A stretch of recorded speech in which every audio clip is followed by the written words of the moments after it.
talk about our oils really quickly. So what I like to use is monounsaturated fats. They're going to be the healthiest fats on the planet.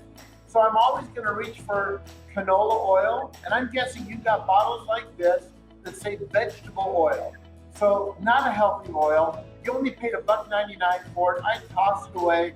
I'll even send you a check for $1.99 to buy some brand new canola oil. Monounsaturated fat, healthier for you. I'm also going to use a couple different olive oils today. I've got a basic olive oil, and all these ingredients I bought at my local supermarket. But this is just basic olive oil, about $5 or $6 for a container.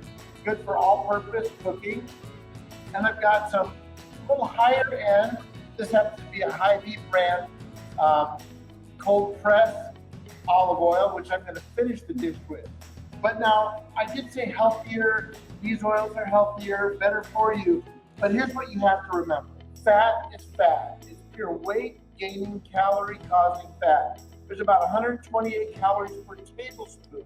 So easy does it. So today, like usually when I cook, I'm going to cook in a non-stick pan because I can just use less oil when I do that.